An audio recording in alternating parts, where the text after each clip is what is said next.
Good morning, guys. Today we're going to be looking at Punnett squares and probability. By the end of today's lesson, you should be able to define what a Punnett square is, define genotypic ratio and phenotypic ratio, define monohybrid cross, and predict the genotypic and phenotypic ratio of a P1 and F1 generation using a Punnett square in the following three scenarios. So essentially what that's saying is that you should be able to analyze a Punnett square that's given to you, a monohybrid cross Punnett square, in these three situations. Now, what is a Punnett square? A Punnett square is a tool that is used to predict possible outcomes from a cross. And if you remember, a lot of the events that happen in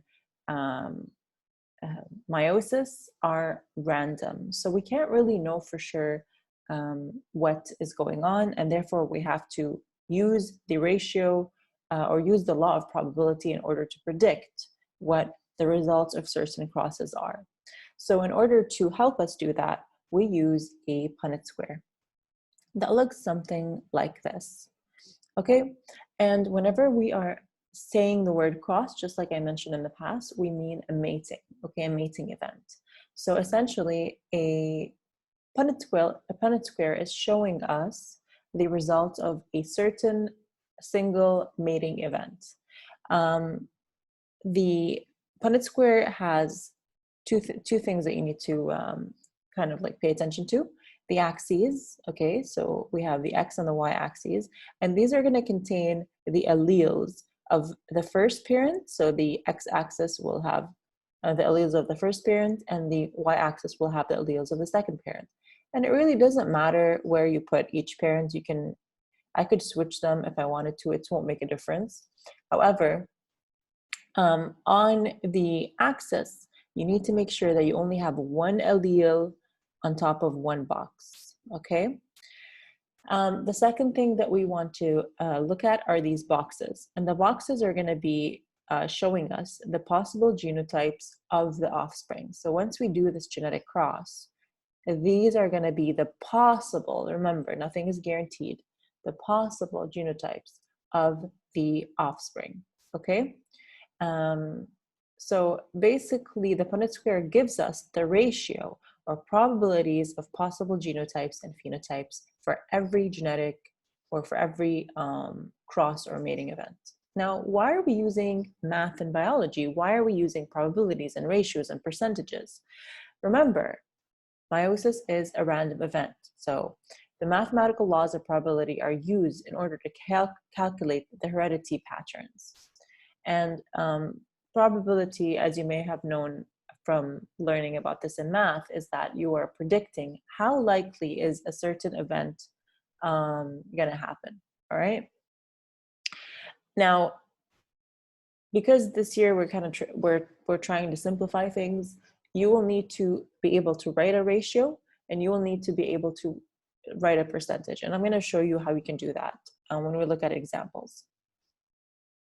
So I'm going to be asking you, once you do analyze a Punnett square, you'll be asked to figure out the genotypic or the genotype ratio and the phenotypic or the phenotype ratio.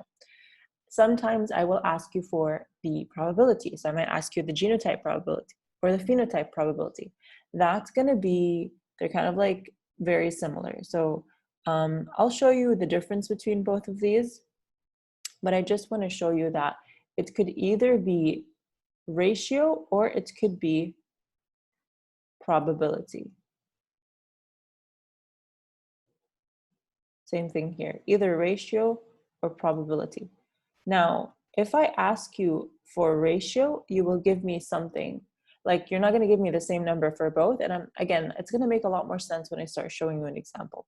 But for now, if you see this word, genotypic or genotype, probability or ratio, you are gonna look at the probability of a certain set of possible genes. Okay, so that's what I want you to focus on. If you see the word, the word genotypic, we are looking at genes. If we are looking at phenotypic ratio or probability, we are looking at phenotypes, or we are looking at traits. Remember, phenotypes means traits. So possible traits that you're getting as a result from the cross. All right. Let's take a look at, so there are two ways that you can kind of predict a cross. Okay, you can either have a Punnett square that is representing a monohybrid cross, or a Punnett square that is representing a dihybrid cross. And we're not looking at dihybrid crosses today. We're only looking at monohybrid crosses. And just from the word, we know that mono means one, right? So monohybrid crosses examine the inheritance of only one specific trait or only one specific gene, all right? One gene at a time. So it might be, we are looking at a cross for eye color. So that's one gene. Or hair texture, that's another gene. Or we can be looking at the gene for height. Okay, obviously these are very simplified examples, but essentially what you need to know is a monohybrid cross examines the inheritance of one gene at a time. All right? So let's take a look at an example of how this looks like. Let me pull out my whiteboard over here.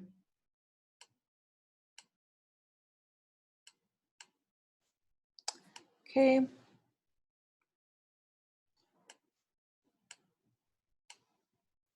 Okay.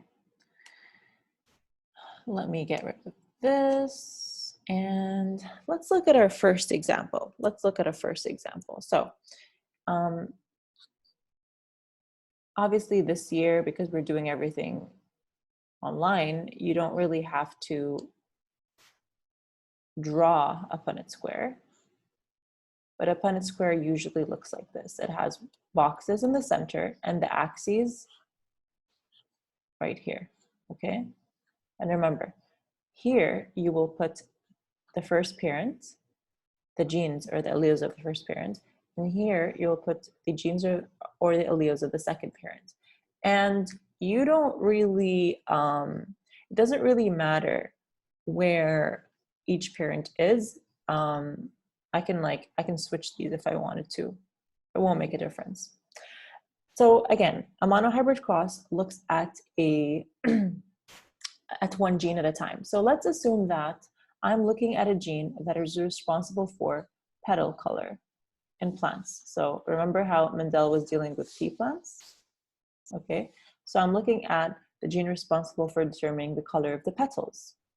And let's assume that capital F is going to be the dominant color, which is, or actually, yeah, okay. Capital F is the dominant color, which is going to be purple.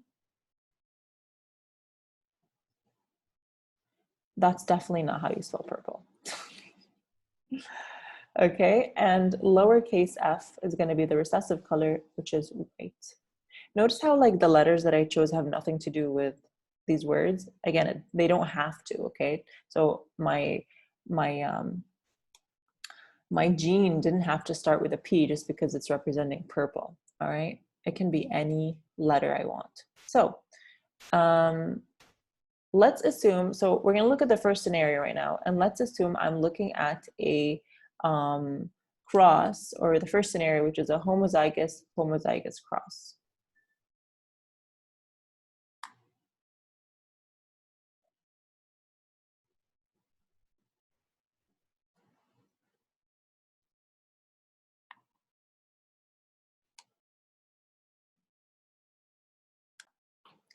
Okay, I changed my mind.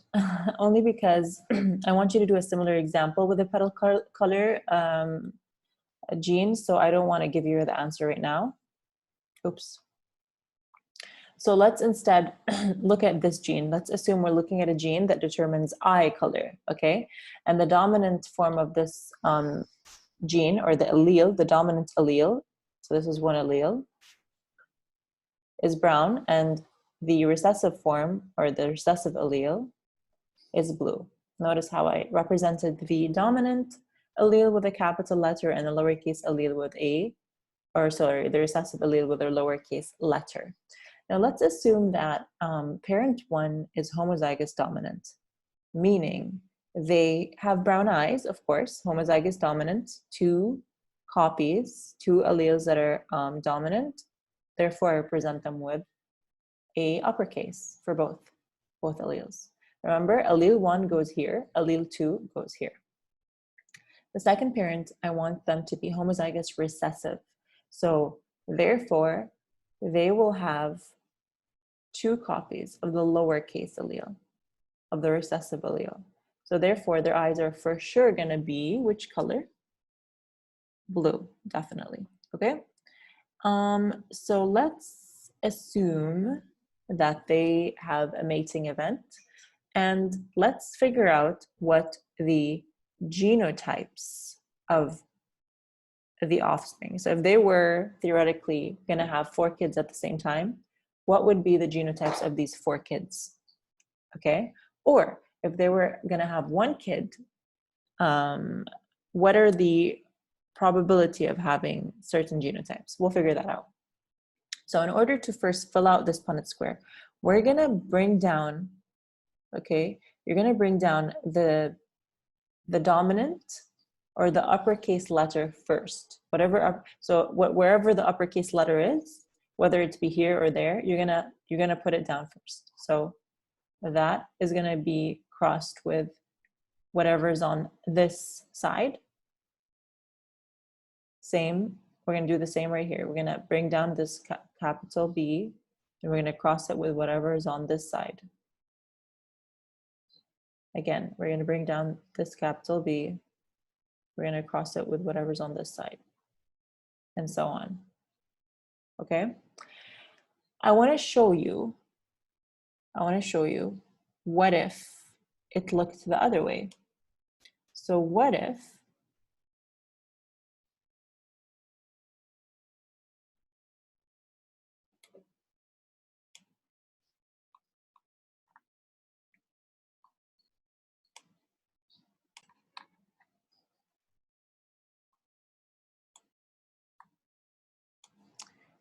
we had the recessive parent at the top? Would that make any difference? Let's see. Oh my God, my lines are so wobbly. This is not good for my OCD. I'm doing my best. All right, so what if we have the recessive allele at the top and the dominant alleles on the side?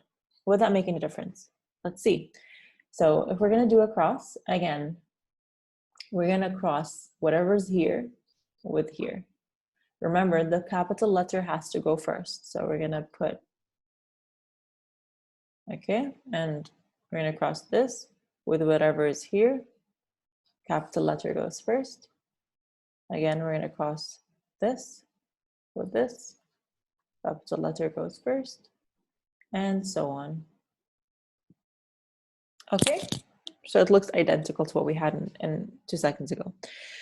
Now, let's say I ask you, what is the phenotype ratio? And what is the genotype probability? I could have asked you about ratio, but I don't want to. I want you to see several examples. So the first thing, the genotype probability, that's going to be easy because we have it right here, right? So first of all, the first thing you want to do is list all the genotypes you see in front of you. And in this example, we only see one possible option, which is this, right? How many of these do we have in terms of probability? Well, we have 4 of them. All 4 of the potential genotypes that resulted from this cross, all 4 of them are heterozygous. So therefore, in terms of probability, it's 100% this genotype, heterozygous, okay? If I was to ask you for a ratio, if I had asked you for a genotype ratio, all you would have done is, I mean, if we were to simplify it, it's 4 of them are heterozygous, right? 4/4 are heterozygous, which simplifies to 1. So this would be a ratio, meaning that all of them are heterozygous, okay? Now, what about the phenotype ratio? So if a child has the following genotype, they are heterozygous. Will their eyes be brown or blue? Because these are the phenotypes. Phenotypes are traits or characteristics we can actually see. Now, if you remember, according to the law of dominance that was proposed by Mendel, as long as there is one dominant allele present, the dominant trait will show. It will mask the effects of the recessive trait, all right? Blue eyes will not show if you have another brown-eyed allele accompanied with it. So for this specific genotype, the phenotype that will show is definitely going to be 100% or 1, remember the ratio, 100% or 1 brown eyes. This 1 indicates to me that all of them are brown. Okay, it's like almost like saying 100%. All right, let's look at one more example. So again, I'm still looking at eye color. And again, capital B is brown, lowercase b is blue, and I'm going to draw my Punnett square. Oh, I'm getting better at this. Okay. Let's assume that both parents are heterozygous, meaning that both parents have this genotype. So right away, parent 1, what's the eye color of parent 1? According to their genotype, they will have brown eyes. Same with the second parent. They both have brown eyes, although they have that hidden blue-eyed allele. Okay, they do have that hidden recessive allele for blue eyes. So let's assume they have a mating. Okay, so they have a cross. And remember, in order to fill this in, we're going to first bring in the first allele, and we're going to cross it with the allele on the other side of it. So this with this. Remember, the capital letter goes first.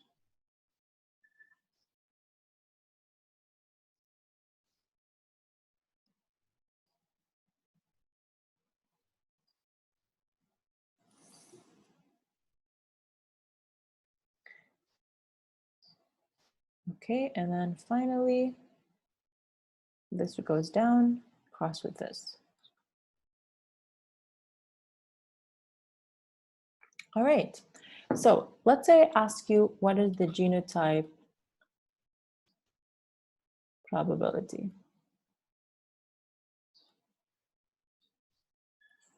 So the first thing you want to do is list all the genotypes that you see. So in this scenario, we have this, we have this, and we have this.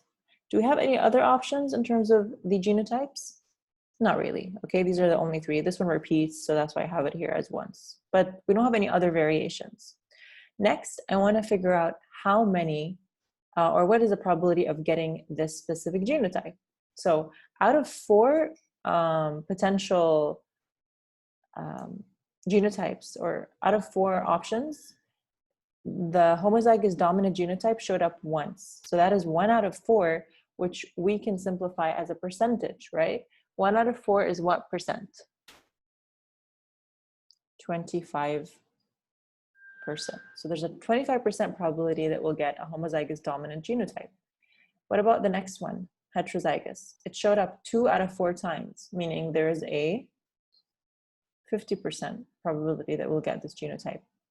And finally, the last example, which is homozygous recessive, and that showed up 1 out of 4 times, meaning the probability is 25%.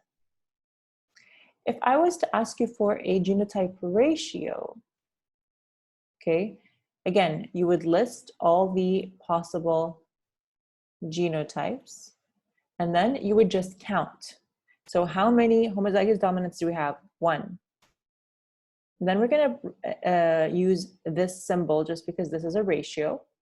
How many of the heterozygous do we have? 2 out of 4, so 2. And how many of the homozygous recessive do we have? 1 out of 4, which again is 1. So this is our ratio. 1 to 1, that's our ratio.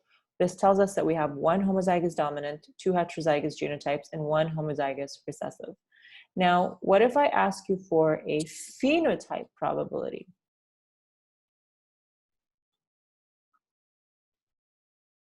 We're going to do something very similar. So now, instead of listing all the genotypes, we're going to list all the possible phenotypes. So the 2 possible phenotypes, what are they? Brown and blue eyes. How many brown eyes do we have? So this child, will they have brown eyes? Definitely, because they do have a dominant allele. Dominant always wins.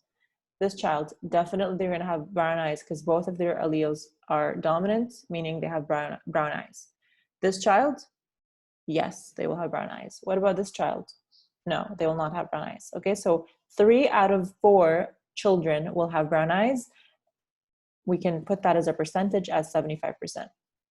And then in terms of blue eyes, only this child will have blue eyes because they have 2 copies of the recessive allele. So therefore, that's 25% probability. If you were asked for the ratio, the phenotype ratio, again, you would list all the possible colors, all right? And in this case, how many of them were brown? 3 kids. If there were four kids, 3 out of the 4 will have brown eyes. 1, 2, 3. Okay, 1, 2, 3. And how many had blue? 1. So that is our ratio, 3 to 1. Okay, so that's kind of how you will be able to analyze a Punnett square and use it to predict genotype and phenotype ratios / probabilities for a certain genetic cross. These examples that we've done are called monohybrid crosses because we dealt with 1 gene at a time. And you should be able to analyze these Punnett squares, make sense of them, and find these probabilities / ratios. As usual, if you have any questions, please let me know.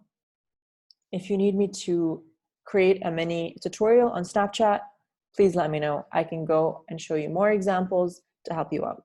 Have a great day.